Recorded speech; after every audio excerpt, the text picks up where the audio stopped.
Sa nakaraang video ay natapos tayo kung saan ay matapos na isagawa ni Qian Yuwon ang malakas na teknik na iyon, ay nagsalita ang ating bida na sa totoo lamang ay iyon ang teknik na sinukuan na subukang makumpleto ng kanilang founding emperor, ang teknik na walang iba bukod sa demon god na si Qian Yuwon ang nagawang my master, kaya naman ay sinabi ng ating bida na nakapagdesisyon na siya, at tatawagan niya yung demon god sword art.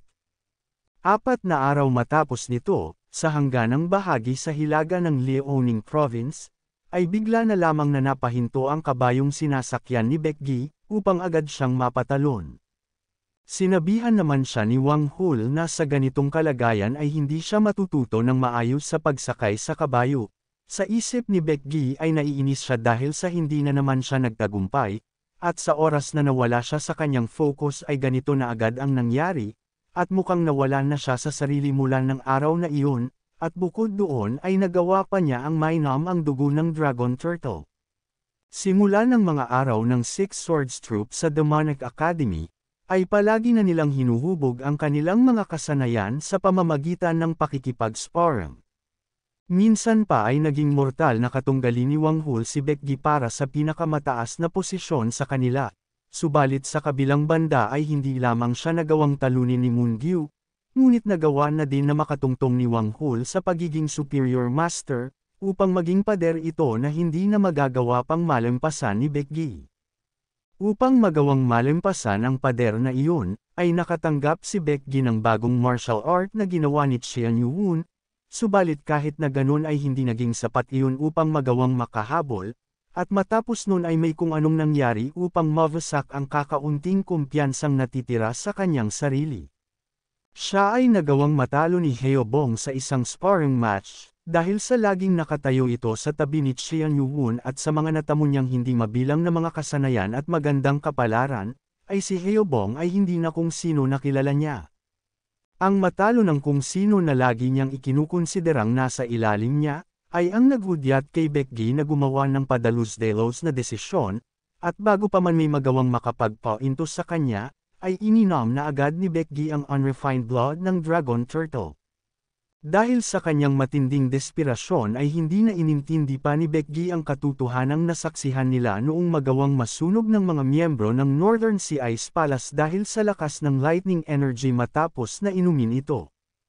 Sa isip niya ay napapasabi ito na kung nagawang mapagtagumpayan ni Heobong na maabsorb ang dugo ng Fire Kirin, ay walang dahilan para hindi niya din magawa ang ganon, subalit matapos niyang mainom ito, ay ang resulta sa kanyang pagkadalos-delos ng desisyon ay talagang nakakakilabot. Mabuti na lamang at mabilis na napuntahan siya ng ating bida upang ikulong ang lightning energy na nagwawala sa kanyang katawan, dahil kung hindi ay magagawa ng tunawin nito ang buong katawan ni Baekgi.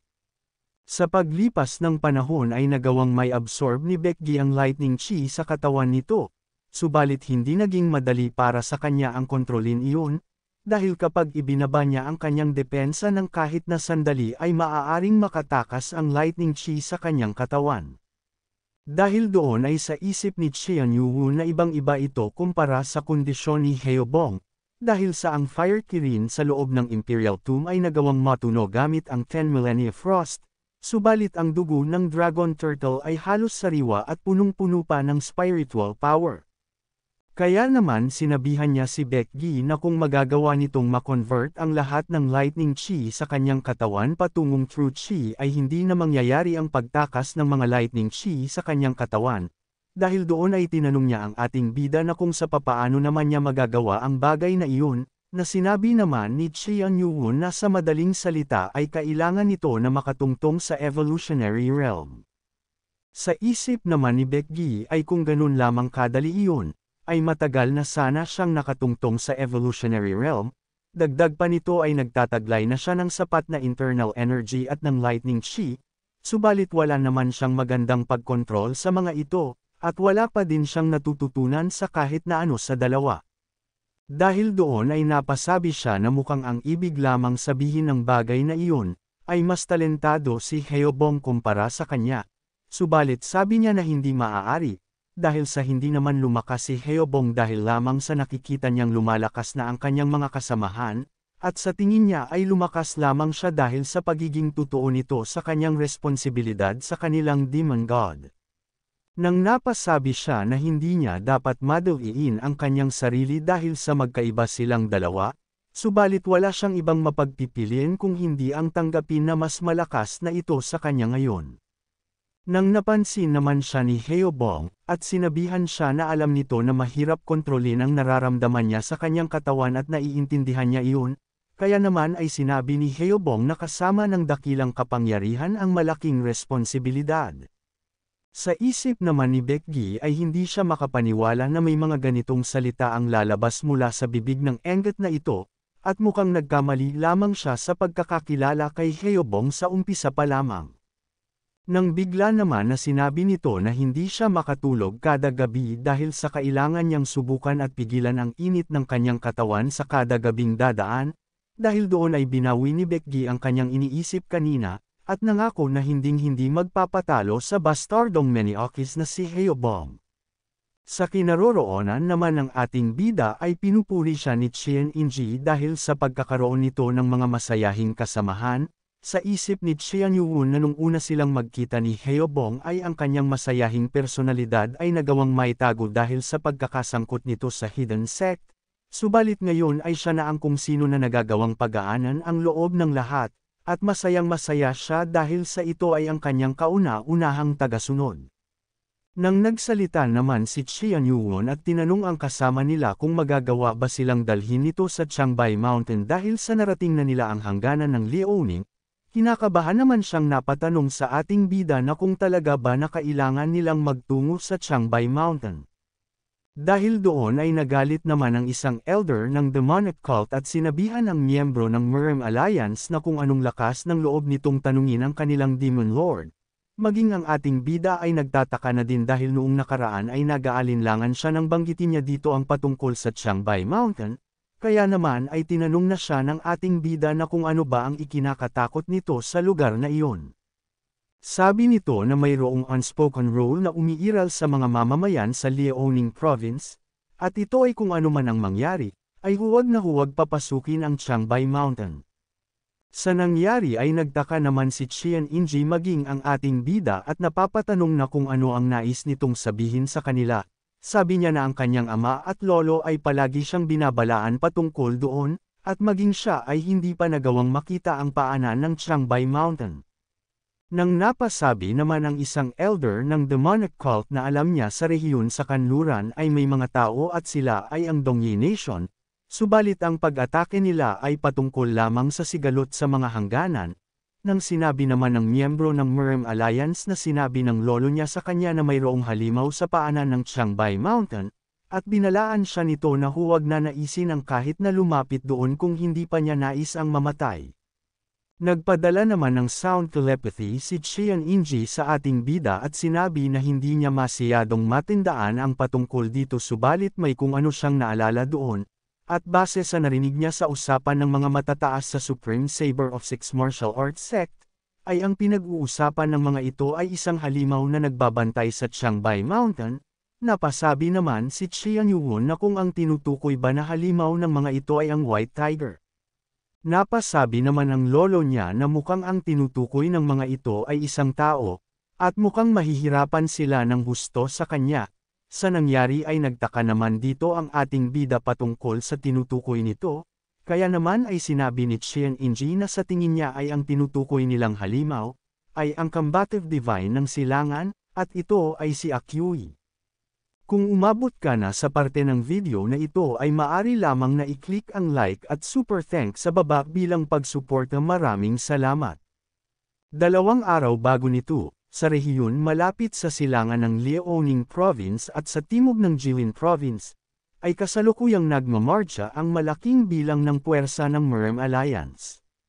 Sabi ng 10th Master ng Dienkang Sect na si Hu Hanja, na hindi pa siya nakakita ng digmaan na kagaya nito magmula nang maging isa siyang Master, dahil sa sapat na ang bilang na ito upang magawang burahin ang isang buong probinsya, dahil sa binubuo ito ng 5,000 mga elite martial artist ng Orthodox Murem Alliance.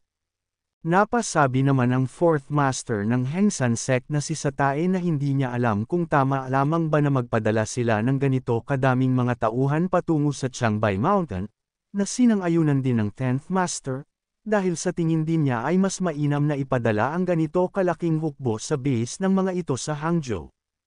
Nang sinabihan naman sila ng beggar sect leader na kung hindi pa din ba nila naiintindihan kung bakit kinakailangan na gamitin ang ganitong klase ng bilang, kahit pa narinig naman na ng mga ito ang paliwanag sa kanila ng general strategist.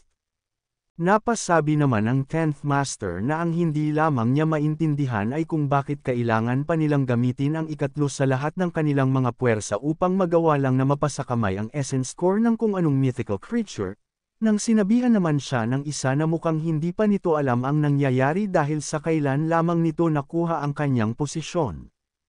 Sabi nito na kung ano ba ang tingin niya sa 200 katao at sa pagsama ng 3rd General Strategist na si Oj Jae-so na nagpunta bago pa sa kanila sa Chiangbai Mountain, na sinagot naman ng 10th Master na hindi ba iyon ay para kumbansihin ang taong nagpoprotekta sa Chiangbai Mountain. Subalit kahit siya pa ang pinakamalakas sa 5 greatest martial master ay walang dahilan upang magpadala ng malaking bilang ng puwersa.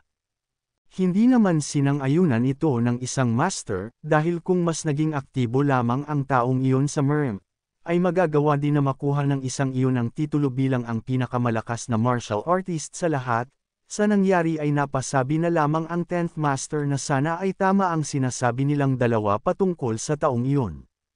Sa isip niya ay napapasabi siya na alam niya na ang taong iyon ay isa sa 5 greatest martial masters.